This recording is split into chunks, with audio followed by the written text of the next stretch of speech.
It's a story of all different sorts of people that make up this here wonderful world. I'm talking about cupcake bakers, roller skate makers, glass blowers, flower growers, sock sewers, jewelry shops, brewers of craft hops, even sellers of mops. It's the community of Shipper HQ. And one day the shipper technicians were sitting around and, well, they were getting antsy. You see, after these last couple crazy years, they got to feeling like being there for the community was now more important than ever. So someone said, hey, why not really be there in person? Not just helping folks out, grow their company with powerful shipping technology, but, you know, well, helping with anything. So they hit the road.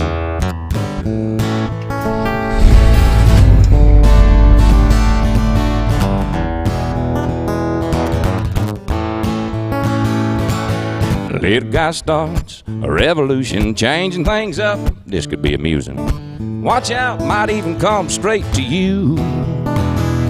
If we get together, there's nothing we can't do.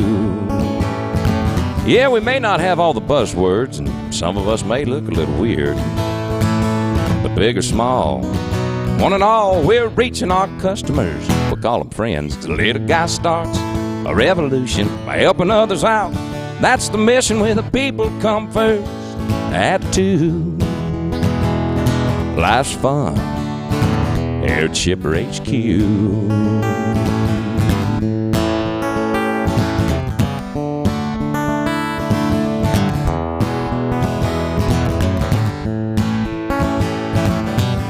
E-commerce is important to the world. Their mission to help every business grow, compete with the big guys, is more important than ever right now. So they had another idea. Let's pack it all up once again. Time for a party with all our friends, 'cause you only get one life to live. So we're here for you, Shipper HQ. Oh, whether you need them or not, Shipper HQ.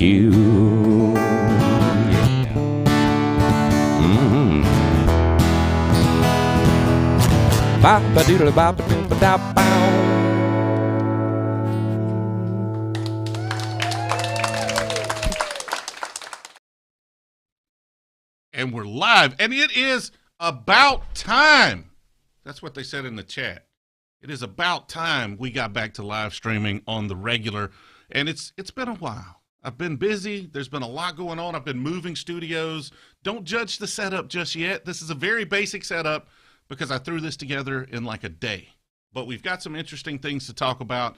I've got some content that we've been working really hard on. And this was one of those times where I'm missing the community. You know, we've been 2 years since we've been to any sort of events. So I wanted to find some people I like. I wanted to find a drink that I like. And oh boy, is this a good one right here.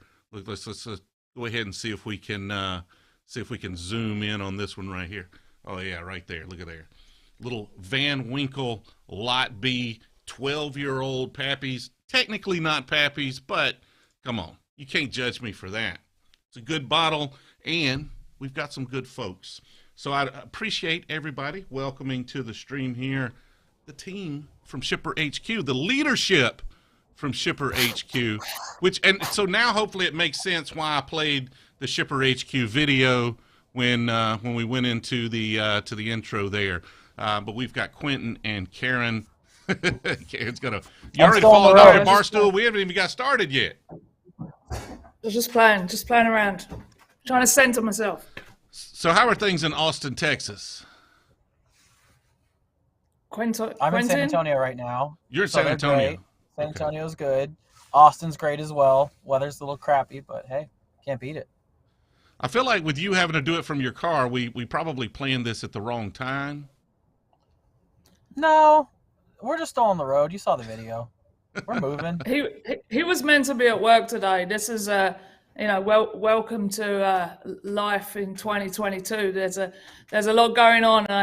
Quentin had to chase out, so he is here, and we really appreciate you being here, Quentin. Thank you for joining us. I wouldn't have missed it for the world. I'm just pleased if people turn up for work nowadays. No, I don't care where they are. As long as they show up.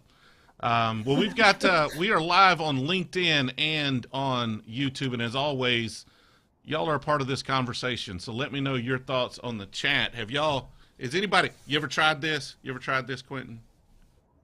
No, I'm drinking Dunkin' Donuts coffee, I think is what this is. Well, you're in a car, so not as aged as well. That's probably a better choice. I feel like I should have corked. I'm ready. I'm waiting. I'm like empty right now. I have a coffee.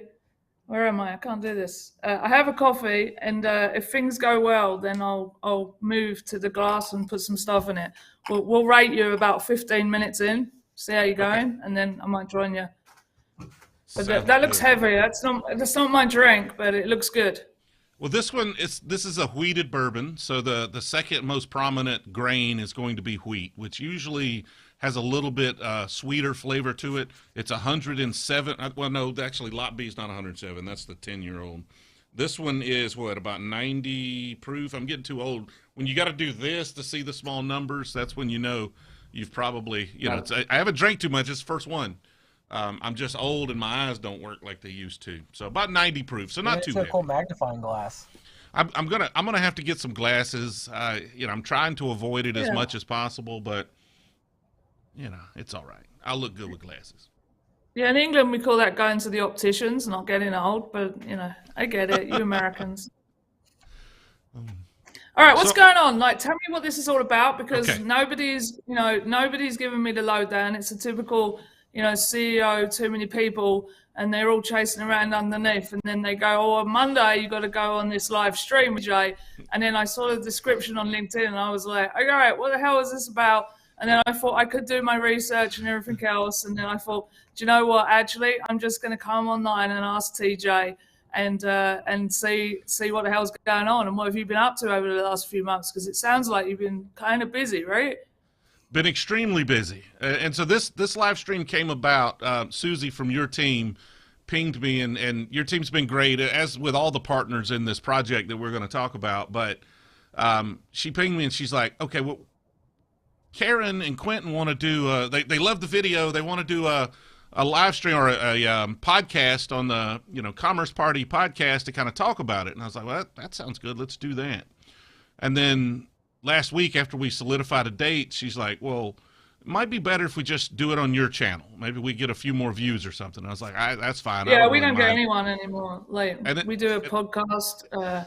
It's just family and close friends at this point. So this is great. We appreciate it. Yeah, we can work on. We're going down. Like, it's a slow deterioration to retirement. We're just gonna take this audio and make it a podcast. Like, this is gonna be an episode of Commerce Party too. That's going to be the goal eventually with these. It's one of the reasons I've kind of slowed down to put a little more effort into them. But it's funny because she's like, y'all wanted to do the podcast. And then I was like, well, I'll set up the live stream. And as soon as I started promoting the live stream, Karen DMs me and she's like, what is this live stream about? What are we talking about? And I was like, I thought it was something y'all wanted to do. Apparently it's something that Susie wanted to do. It did come valuable from me. I did take some responsibility, but yeah, I didn't know it was so abrupt, but it's all good. So what have you been doing with this series? Explain it to me, and who's it for? Sure. And like, what's the use of it, and why should people watch it? I'm interviewing you at this point. Yeah, you go for it. That's great. So we obviously create a lot of content here on YouTube, and our goal is to help merchants be able to grow, particularly merchants that don't necessarily have the budget to pay someone to do it for them, right? Someone that has to get in there and get their hands dirty and do the research themselves and figure these things out. And so we've been doing that, and some of these videos really do well. Some of them are maybe a little self-serving. So I started thinking really about 4 years ago. I've been working on this project for 4 years. How can we make the videos better? How can we, make the content more engaging so that it reaches a broader audience? How can we make it more useful and bigger than maybe we could do on our own? And, just overall create better content to help that merchant grow. And so I had this idea for the eCommerce Makeover. And the thought was to take a merchant that is struggling, that is kind of outgrown or outpaced their technology stack, and completely revamp their entire business, bring in a bunch of partners, and really think of it from like extreme home makeover or bar rescue type of content. Can we document that process of making over their business and show that to the audience so that they might understand, why these technologies apply? I could come on here and I could talk about Shipper HQ all I want, right? Like we can talk about all the great things it does, but until you actually apply it to someone's problems, it doesn't really relate to anyone. And so going in there and talking to a merchant that has dimensional shipping issues, like he's literally charging people $90 in shipping for an item that's only going to cost $20 to actually ship. And it's not because he wants to make profit on shipping, it's because he can't figure out the dimensional shipping. And, with Shipper HQ, we were able to, it's like 5 minutes and that problem's fixed. So it's like a kind of, like when you think about the life cycle of a merchant, like when they first start out, like they're at home and they just pick it up. I mean, this is, a lot of these mom and pop kind of stores, what we call them, right? Yep. So they're not really using a lot of, technology, they're using quite simple apps, doing it all themselves, probably single employee kind of employer-employee situation. So what you're really talking about is when they've gone past that initial kind of growth stage and started actually kind of shipping a little bit of volume, like 10, 20 packages a day, maybe more, right? But they're starting to realize that actually they need more help, both on the technology side, and probably on the kind of number of staff that they're managing, which adds its own logistical challenges and needs tools around it and everything else. So that's the type of merchant we're looking at. And then we're going kind of up as well into kind of the bigger kind of Shopify Plus, big commerce kind of, Magento 1E merchants or early 2s. Is that your plan? The type of merchant that, the merchant we've picked for this first series is that his brother, his mother own a candy store in West Palm Beach. They make a lot of money from going to fairs and festivals and selling candy there. They have a website that was pretty much an afterthought. I mean, it was doing fairly well, but then the pandemic hit and their entire business shut down except for the website. Like that's the only thing left. Stores gone, fairs are gone. So they've lost like 90% of the business's income overnight almost. And they were able to focus, because of that, they focused all of their resources on the website and they tripled the revenue.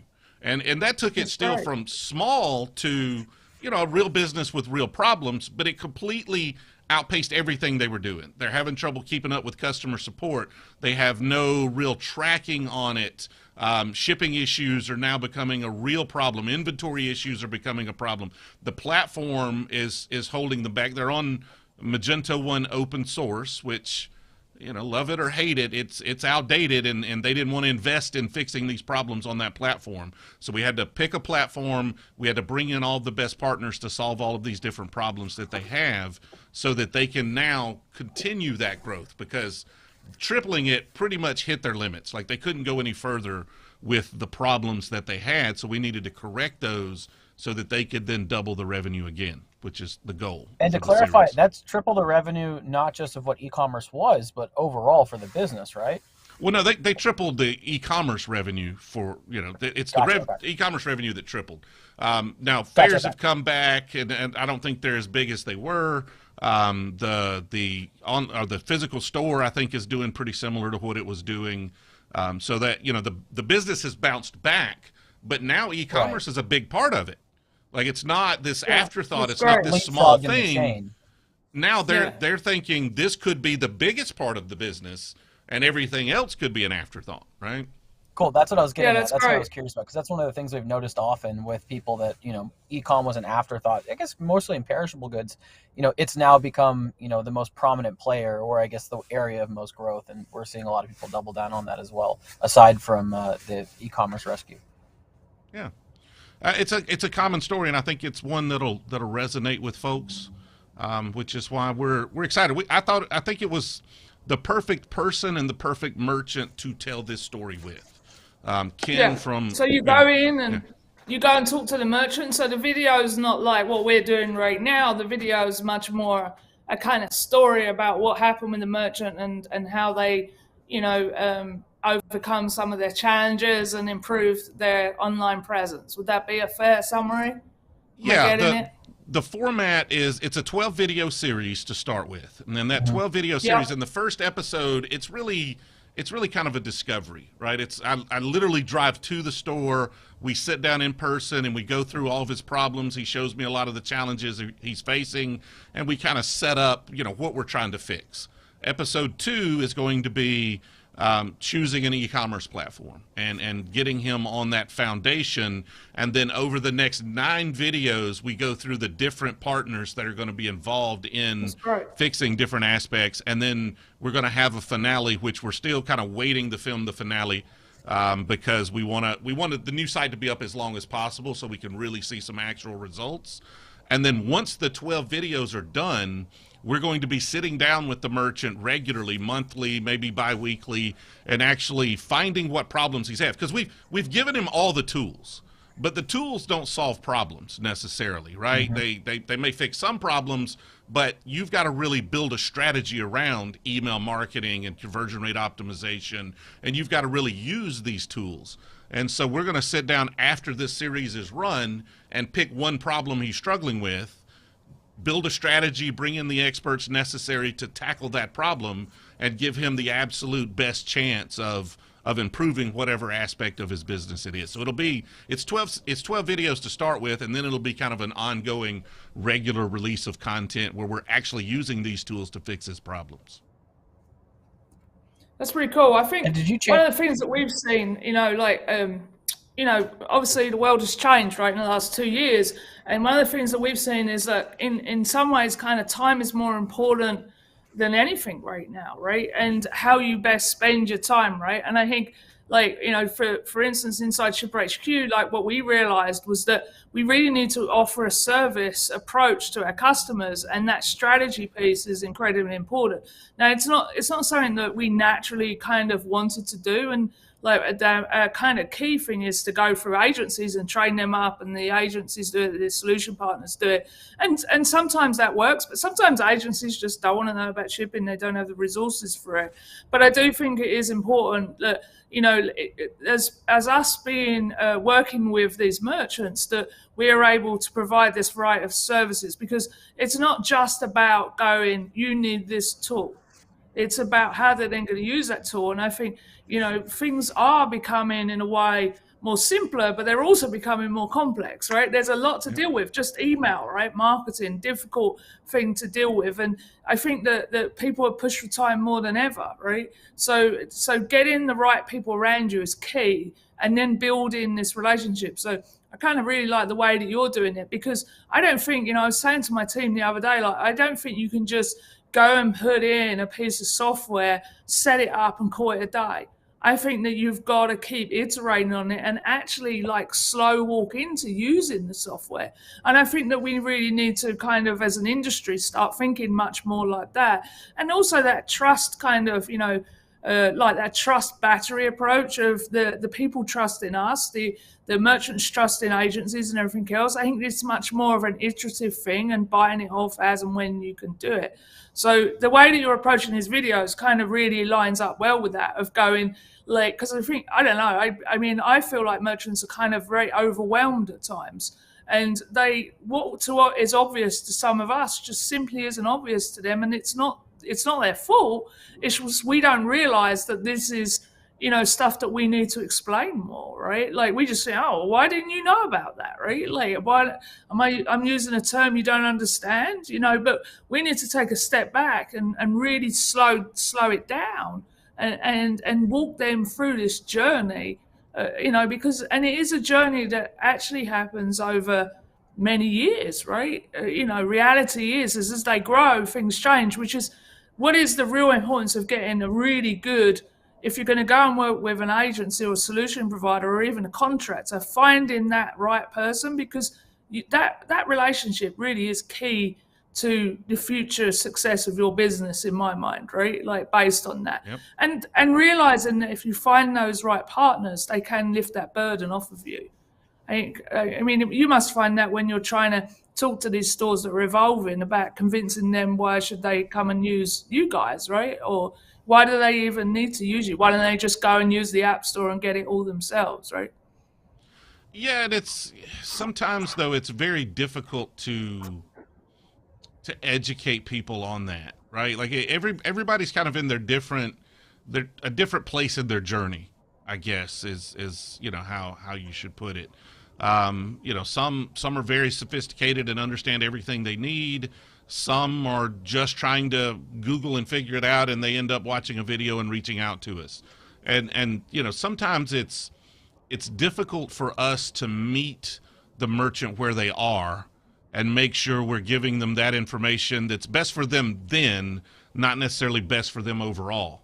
Because it is easy for us to, I guess, make the problem harder for them, right? Like they're confused, they're just trying to figure it out. It's very easy for us to overwhelm them with information at the same time and not solve that problem, but actually make it more difficult for them. And do you think this web series has changed your approach of how Jamerson takes on deals? Has it been as enlightening to you as a company as it is going to be, hopefully, to merchants? It's been kind of 4 years of planning and trying to get to this point. From it's been having the resources to do it, but also it has been evolving Jamerson to have more of this type of relationship with our customers. Right. And so that's right. the I actually remember us talking about this at an Imagine or something. It might have been an Imagine. It was when you first kind of had the idea kicking around in your head. So it is a long time coming. So kudos to you on that one, man. It's and honestly, I probably needed another year or two if I would have known what it would have actually have taken to pull this off. I probably would have waited another year, but it is we are trying to evolve more to have this type of relationship with all of the customers. And you do have some that are they just need technical. They're big Adobe Commerce customers and they just want people developing stuff. That's cool, but that's not the fun projects for us. I would much rather help a merchant figure out how to double their sales than I be the guy that figures out some big technical problem. But just to pull it back to serious, I don't understand why you're called Jamerson and not Yamerson, because Quentin's trying to educate me that I need to drop the J, but he can't really give me the specific criteria on when. So I'm struggling with the whole J drop. So Quentin, why is it Jamerson? What's that all about? Because we're English. We're not in Mexico. Yeah. Okay, so why can't I use the word J then? Because I'm English too. Because he's banned me from using that letter. I can't use the letter J in a word. Not you're the word Texas, J, so that it gets a little confusing in Texas. Well, it's confusing. Where the story? It's not. Where this came from is, like 5 years ago, there was a customer. His name's Juan Chavez. He's still a customer. JMC Automotive, great guy up in New York. The first config I ever sold, he was like, "Hey, I got your information. I'll call you back." And puts down the phone. And he called back, and Karen goes, "Hey, Jawan is on the phone for you." And I was like, "Who the hell is that? I'm not waiting on a Jawan. I don't know who you're talking about." And she's like, "No, Jawan's on the phone." And I was like, "Jawan?" And he was like, "Juan." I don't know why the lady said it like that. And I was like, "She's not from America." And he's like, who is? And then we just kind of went on about our day. And then it's like Javelina. We've had this conversation numerous times. Yeah, I've been confused since, and this isn't helping. Because I didn't know what to call his agency, so I just said agency because I'm basically avoiding all words that start with J at this point. So, understand. I'm going to change it. I'm going to change it now. I'm going to have to completely redo the logo. It's got the J in the shopping cart. Yeah. I'm going to have to drop it all. Complete new branding. We're just going to be Amerson from now on. I need to check and see if the domain's available. Exactly. Yeah. So, all right. So what else is going on? Like, what do we want to deep dive into here? What do you want to deep dive into? Well, we could talk to you about, I don't know. What do you want to talk about, Quentin? Well, let's see what's going on in the chat right now, real quick. Let's see what's going on in the chat. We could talk to you about the perishable case in this scenario, and a bit about these physical stores if you want. We could talk to you about. I could talk to you a lot about HubSpot. And the hell that is. If you want me to talk to you about AWS, Elastic Beanstalk, I'm all over that right now. We've got a lot of folks. One is an H sound. Ben Marks is Yamerson. Hi, Ben. What does Ben say? Is it Yamerson or Jamerson? He's giving me a hard time about the Yamerson. Exactly. That's what I'm saying to you. It's a little confusing because you know Genevieve, who works for us, she has this one that's blue jalapeno. Well, that confused the hell out of me for a number of years because it's also misspelled. She spelled it like app or something. It's crazy. Basically, Who's if this? this next gen drivetrain just Sandy loves the videos, or they love the videos. That's Thank pretty you. Don't cool. forget to like and subscribe, please. please subscribe. We need to get these subscriber numbers up. It basically with the Y, if it's Spanish, it's going to be kind of that soft J, I guess. The Y sound. I think this is the point to crack open the gin, by the way. This is probably the type of topic. This may be the type of topic to get me banned from YouTube if we get too far into it. I don't know. Why don't we just cover off the local stuff a little bit? Because I think it's like important in that scenario that you just covered off, right? Because I think that, you know, what I've seen, and I think there's lots of things going on around this, but obviously shopping has changed, right? But like what you had, I think, a few years ago, was that, you know, America's a big country, right? And it's difficult to kind of ship across the country. And also, quite frankly, you can just be in a state and do a massive amount of business. So why would you go outside of your state even? Like you have to, you know, state tax rules alone would, you know, say like, let me just stay in Texas or whatever, right? So I think that what you saw was, you know, as the pandemic hit, like that acceleration really of companies that were really good companies in their state or even in their town that really had good local traction, good following, basically with their stores now effectively closed, having to go, now what? So, but really in lots of ways, they should have kind of done that before. I mean, like should have, shouldn't have. I mean, they could have made more income and the opportunity was there before. Now, the reasons that they didn't do it was because they were so busy in that business, right? Well, all of a sudden, they now have more time to go and explore this. The nice thing about what they're exploring here is that there's much less dependencies on the number of physical stores that you actually need, right? Like we saw this, you know, obviously Jenny's Ice Cream up in Ohio. It's got tons of stores all over the state, right? But really, you know, they had to kind of double down on this e-commerce side and really get that part correct because that was all of a sudden becoming a major source of, you know, income, already a significant source in their case. But, you know, the much smaller providers, I think that that's kind of fed them up into that. But how great is that in a way for them, like in that kind of massive adversity that they had, that, you know, you've seen these companies start to come through, and I think we're going to see it more and more. And I really hope Google helps on the search results, right, and the platforms do, right, in elevating these stores up so that we can see them. Because, you know, we're not traveling like we used to travel. I want to go and buy candy from Chicago. I'm not going up there 3 times a year like we was with all the events. And I want to be able to get a hold of these goods, right? And I think that even goes, you know, out into the international markets as well. Like, you know, crossing the border into Canada been incredibly difficult. If you're even close to that border, but you like Canadian food, what do? Right? So the challenges that these people have had, I think, and the acceleration there. I mean, I hope that what it's actually done is helped really solidify that local merchant experience and made it so that people really understand and appreciate these merchants that are out there that are doing something that is unique, right? Like the D2C, what you see on Instagram, et cetera, all, you know, like you can see all of that now. And I think we're all experiencing that much more, and surely that's for the better, right? Absolutely.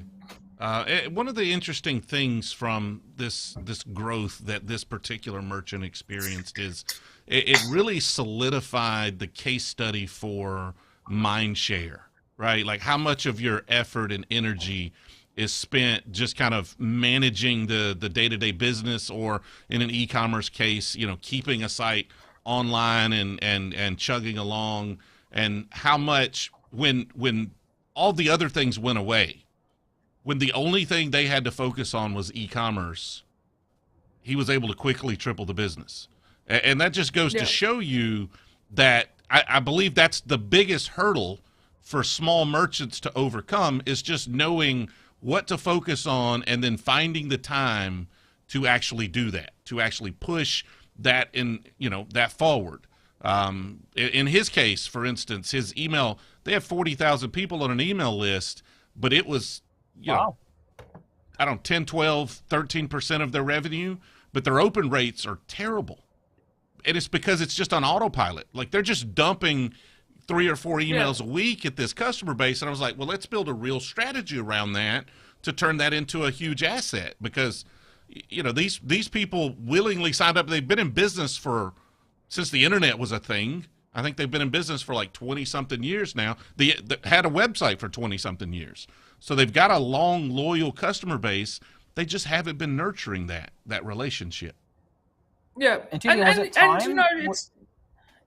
it's time, isn't it? It's going to the priorities, right, of what they see. But the thing is like, there's nothing wrong with that, really. But now they've got more time to invest there. But it does come back to, don't you think, TJ, about finding these right partners so that you can make the best use of time, because we're all busy, in some ways busier than ever. And I think also we kind of don't want to spend times on things that we don't enjoy anymore.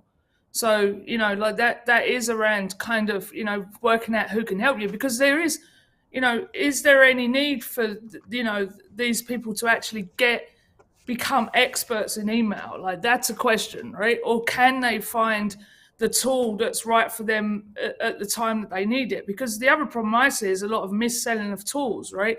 Like, you don't necessarily need this, enterprise heavy tool for the journey that that you're on right now. But as you move up, it's important that you understand that these tools are there and you can keep graduating to them. Well, it's also understanding that those tools change and evolve, and the market changes, and what's out there changes. And small merchants have a tendency to just get bogged down in what they were doing 5 years ago. Case in point for this merchant, he's on Magento 1 open source. He had a limited budget. The site wasn't doing a ton of revenue, and so he ended up hiring a developer in-house. That's pretty much his e-commerce budget right there, developer. And if you hire someone that's maybe a little savvy in marketing and can do different things and can keep the patches up to date and stuff, fine, they grow the business. But if you find someone that just sits around and does a little bit of technical stuff and piddles, and like they barely had any customizations on the site, so they weren't even using the open source nature. They had a developer sitting there full time that was, sending emails and doing a few other small things, but not really focused on business growth. And basically they had no resources to overcome that situation they were in until the business grew. And now it's like, okay, I've got a little budget to make some changes. And reevaluate that. So, you have to be careful not to get stuck in the past, and make sure you're understanding that, new tools exist. There's better ways of doing it. And as you said, 7, 8 years ago when he chose Magento 1, probably the best choice. There weren't a lot of great choices for merchants that size back then. But now, a merchant his size, I would never say go with an open source platform. Like, just never. Triple again, and then we'll start having that conversation. But you just don't, that comes with a tax for the most part that a merchant that size doesn't need. That's a big statement. Mr. Marks is not going to be happy about that. You've just annoyed the whole of the Magento community. And that's probably everybody who's watching. Probably everybody who's watching Magento, folks. But hey, I just want to just absolve myself. I did not agree or disagree with that statement whatsoever, and I would like to remain on neutral ground with regards to TJ's previous statement. There are exceptions, but for the most part, if you're a small merchant, and it's hard to just put numbers around it to determine what a small merchant is, but if you need basic e-commerce functionality, you have 1 or 2 people managing your entire business, and neither one of them are technical or a programmer, you don't need to be on an open source platform. Like, you just don't need to be on one. I mean, I think for us, like where we are, I mean, sometimes it's quite difficult, right? And obviously we have relationships across the different platforms to kind of stay agnostic there, you know, and like what we try and do is kind of spread the love. You know, obviously, you know, we have different. Is Quentin off? I'm back. Oh, I didn't even know you went. Yeah, he just started waving. I thought he was just sitting really still. Oh yeah. No. I'm switching laptops. I like the way the camera looks better on this one. I look better. Okay, that's good. But but you know, people come in and they say to us, you know, what platform and this, that, and the other, and as much as possible, honestly, we just try and stay out of it because that isn't our area of expertise, right? Like, but you know, like we're not here and in experts in the whole of the platform. We just do the shipping piece, so we can say, well, we support this on there and that on there. But those decisions are really, I think, to be made, you know, in other places apart from us. I mean, obviously, here he goes, right tool for the right customer at the right time. Yeah, and we should mention Shopware in the mix there, which is where Mr. Marks now works, ex-Magento. But you know, and things change on the tools as well. Like the platforms are changing rapidly, and as we saw with Magento, right, what was the right tool 5 years ago isn't necessarily the right tool now. And like you say, you know, the SaaS platforms are really ticking it up, right? But even when you're on a SaaS platform, there reaches a point when you may need something super crucial, not supported, and you just can no longer live without it, right? But you know, like let's not forget the other communities. Like I think the Woo community, as we know, is massive. You know, but it is a lot of work. It definitely is a lot of work, and you're also in, you know, territory of trying to manage, you know, the quality of the partners that you're dealing with. And I think that the partner network and how that's built out is incredibly important to the success of the platform. And I think the platforms are really starting to realize that. Do you see that as well? I think that's one of the most important aspects when trying to choose an e-commerce platform is you really have to pick a popular e-commerce platform at this point because of the ecosystem that comes with that. And any, you know, I feel like it seems like a new platform's popping up every week, right? And one of the things that's going to keep those platforms from being successful is tech partners can't support them all. Like it's just impossible to support these small guys with, you know, 10 merchants or 100 merchants on them. And so how do those companies get to the size to warrant someone like Shipper HQ actually supporting that platform? That's a difficult conversation we could probably spend a whole stream on. But for now, if you're a merchant trying to make that decision, you'd better pick something that has good third-party support. Absolutely, yeah. You need the ecosystem. I mean, the video that we played right at the start, you know, like it's weird because we you know, when we chose this video, my marketing team was kind of saying to me, we need a product video. And I was like, no, we don't need a product video, right? Like, you know, there's nothing more boring than talking about shipping, right? So, you know, so for me, I mean, it is about kind of that. And I don't know if you can scan to it, but like my background, I put it up especially for you because I haven't got my green screen's not quite set up. So I've created my own. Here we go. So it's that human element, right? Of which is weird because we've got a bear on there, but the human element of you know, being there for people is in my mind one of the most important things that you can switch back now. I feel a bit kind of embarrassed. Is one of the most important things that we have is these communities, and they are, in my opinion, to be cherished. And you know, merchants need that, agencies need that, we all need that. And I think we need to get back to a little bit of that because the reality is a lot of us still kind of locked up inside in this little bubble, right? Even if we're going out with our mates and stuff like that, we're not fully open yet. So finding your communities and ecosystems is a great way to, you know, share, contribute, be a part of something. And I think as people, that's what we are. And if you're spending all your life in e-commerce, find your community, right?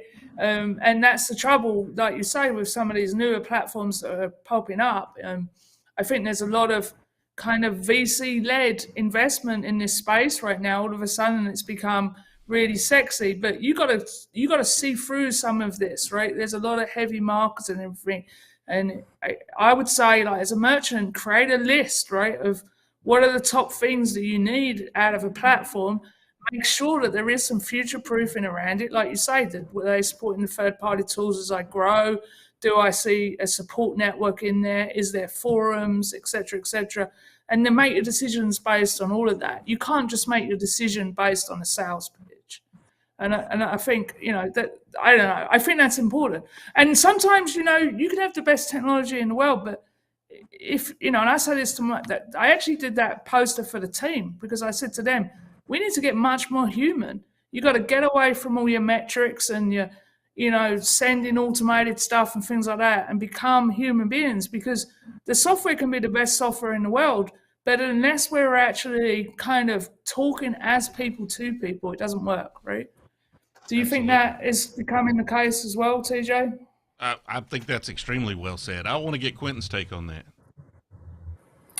I agree with it, a lot of it. I think just because, everyone's trying to move super fast. And so, the sales process of, hey, I'll get these emails out instead of typing them is one of the things that we've kind of struggled with in the company, because back in the day, if you wanted to talk to somebody about sales, support, or anything, you just answer the phone and we would do that. Now, as some companies try to get bigger, they try to scale for that, and that human element, and it's not just us and, anywhere, it can get lost pretty easily. And it's one of those things that when you look for it, you see a gaping hole and you think, okay, we got to get that addressed. Absolutely. Community one of the things that we pride ourselves on is that, this is one of the things that we like, is I always tell our team is like, be yourself in an email. Like, don't try to be a template. Like, talk like yourself, maybe swear a little, not on paper, say it on a call, be memorable and be yourself, because ultimately you want to buy from a human, not from, the most polished SDR email sequence you'd ever get in your life. Speaking of community, it's one of those things that I've been missing the Magento community pretty hard lately. It's just, no conferences. Y'all have to understand, for, I don't know, the first 15 years of my career, I had no community. Like, I'm here locally. We're doing shitty work for shitty companies for shitty money. And, just it really tapping into that Magento community, I guess, 6 or 7 years ago or whenever that was, breath of fresh air. Like, honestly, I'm not sure I'd still be doing e-commerce if not for that, and getting to every conference everywhere. And then, obviously it was in decline anyway, right? Like, Adobe was taking Imagine away from us. There were going to be changes that were going to affect it. You can argue whether they're killing it or trying to make it better, but it's different. And that's fine. Life changes, things change, but that community is extremely fractured at this point, right? And there's nothing really, there's no gravity to bring them back together. There's no conferences. There's no real, orchestrated effort to keep the community as involved as it used to be. And you've got the core people who are always there, right, to the bitter end, but not the whole ecosystem of people that were surrounding the platform 4 years ago, 5 years ago. Not. I don't think it's one community anymore. I think it's the e-commerce community, and I think that each of us kind of especially the ones that were there and kind of helped, in a way, build these communities. There's a responsibility on us to kind of hand that baton down and show these people the way. Because if we take your example, I would say that one of the biggest things you probably got out of it, apart from friendship, was it made you probably drive harder, because it made you more aspirational. Because it's all very well and good being the CEO of a company or something like that, but if you're in a small town, like you say, and you're doing these builds and everything, you don't really know what else there is. Like, it's very hard to keep climbing a mountain where you can't see the next mountain. Well, when you start looking outside and then you see these bigger companies, or you see your peers, and eventually you see companies that are smaller than yourself, you then start to get a sense of where you sit within that. And then I think you then go, well, what else could I do? And you're bouncing ideas and everything else. So personally, I think what's really important is that we now become one community. And I've been asking for this for a while, of like, let's drop a use Shopify, your BigCommerce, your Magento, like, put that one to one side. Like, everybody's got their opinion and everything else. It shouldn't be a dividing factor between us. We should be one community, and we should be really happy with that. And I think Ben Marks is a great example of that.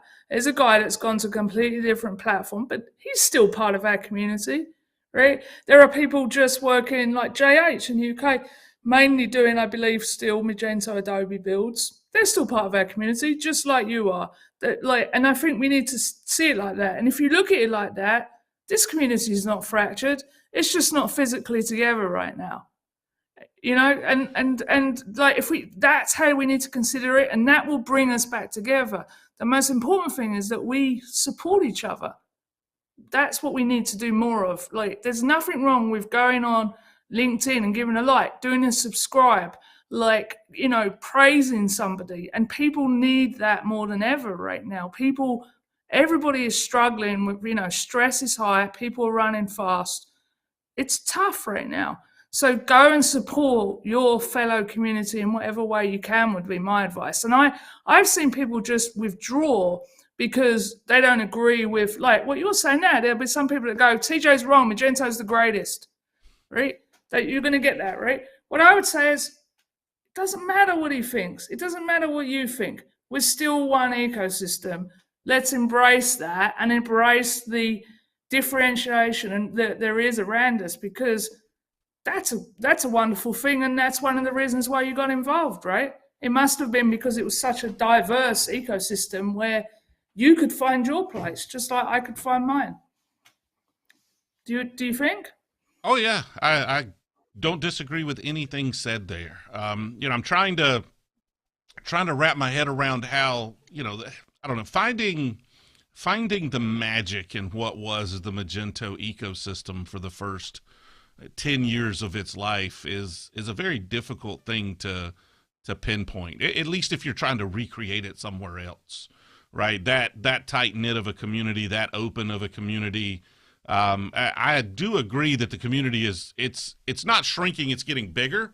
So maybe it feels like it's shrinking in that, you can't see all of it. You don't see the flurry of activity because it's not all right in front of you. It's in Shopify, it's in BigCommerce, it's in Shopware, it's in Magento, Adobe, and so it's not like all in one compact little package like it used to be, or at least like it used to feel like it was. And so I don't know. We've just got to figure out. I think we've got to figure out how to celebrate that a little more, though. I agree, but I think it's all just like the way the Magento community was built.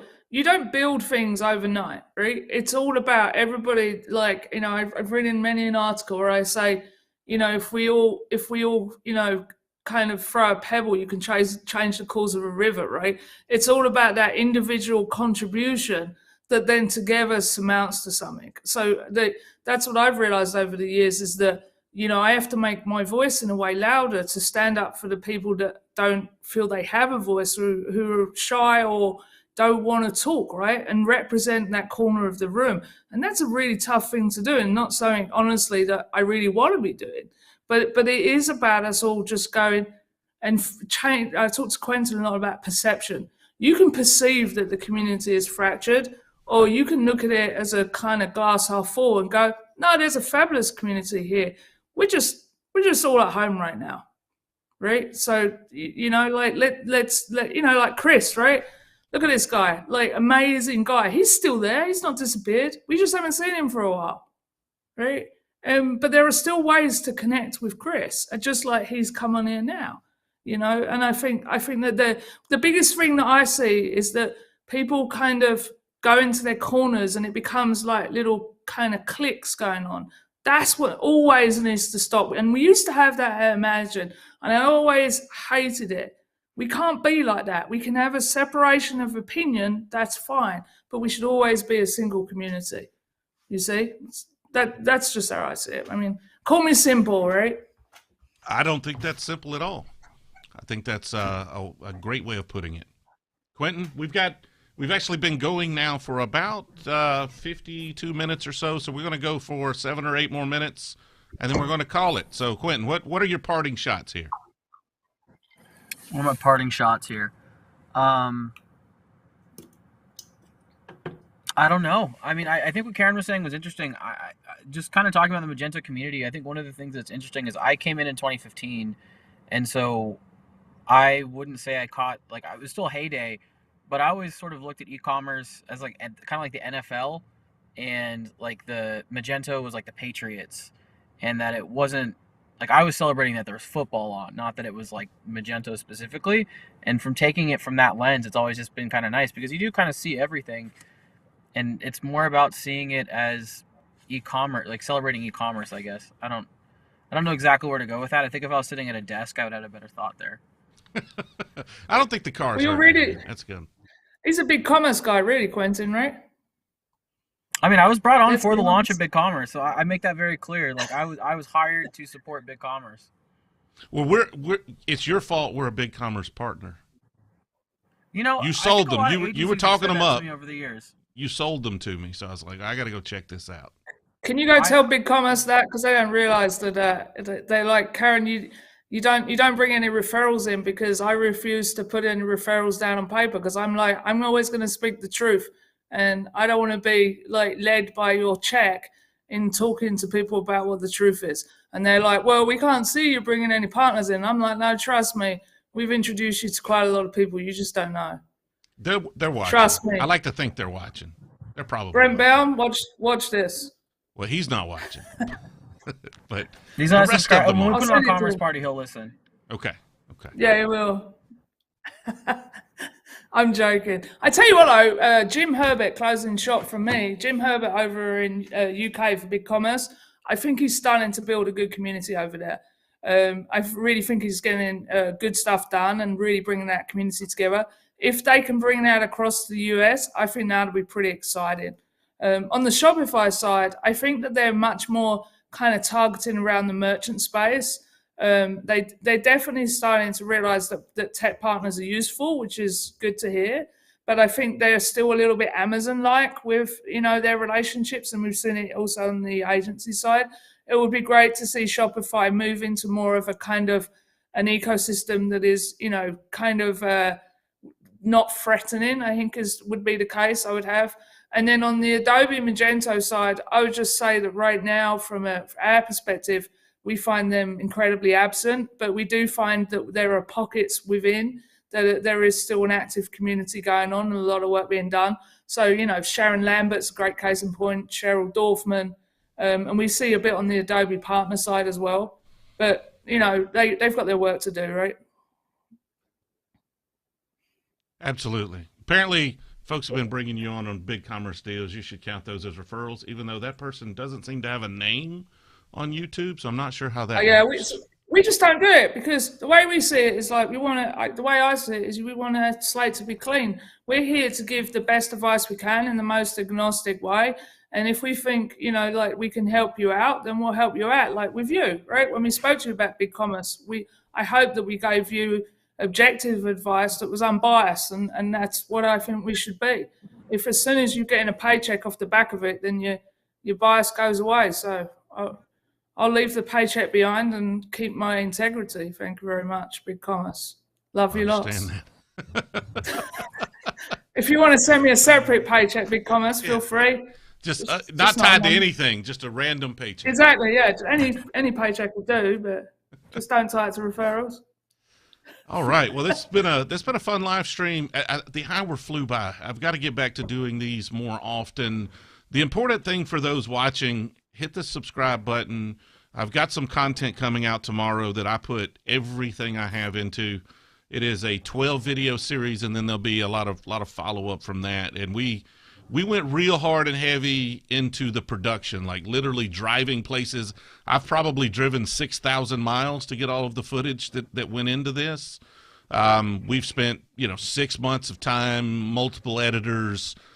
We've jumped in way over our head to produce the level of content that we produce. So I hope everyone likes it. Watch it. Let me know, and give me your feedback, good or bad, because we would like to do this again. We're kind of looking for another merchant to go through this process with us, and we want to learn from it and try to make it something that's useful for y'all. So I appreciate everybody watching. Yeah. Thanks so much. I just want to say, it's TJ, great we managed to get congratulations. through. Sorry, Quentin.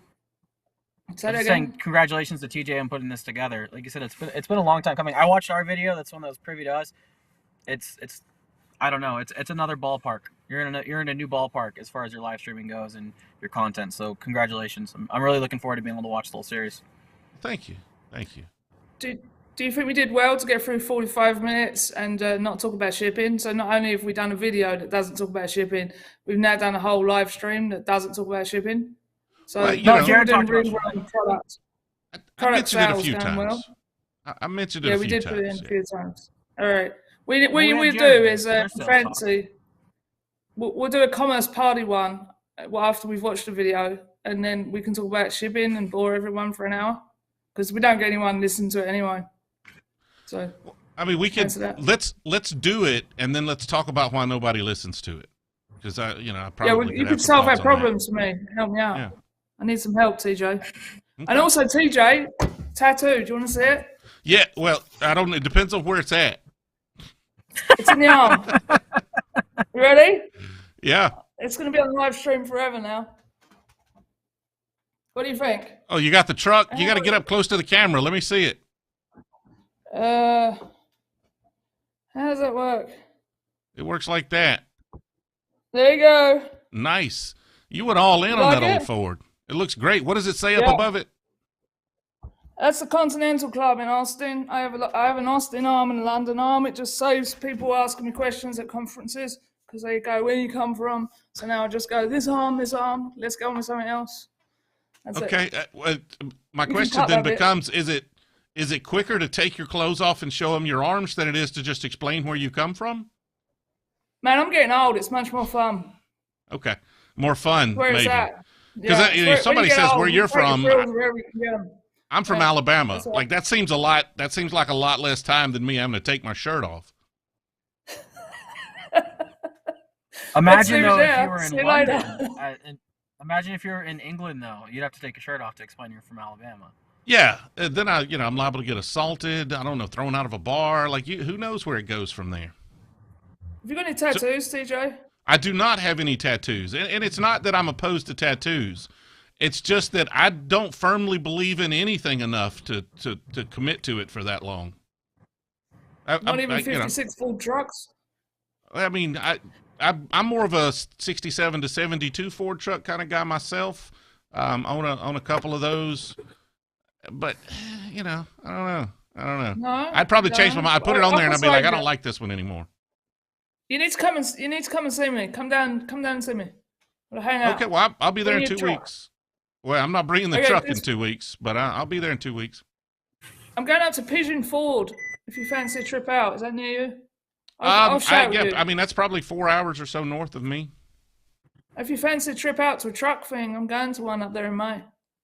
Come with me. Yeah, hit me up. I won't have. I don't think my truck would be ready for that drive by then, but my Impala should. Yeah, we can just drive out there in a car, a normal car. All right, I'll give you a shout. Give me a shout in a couple minutes. All right, sounds good. Mate. See you later. Thanks, guys. Don't forget to like and subscribe.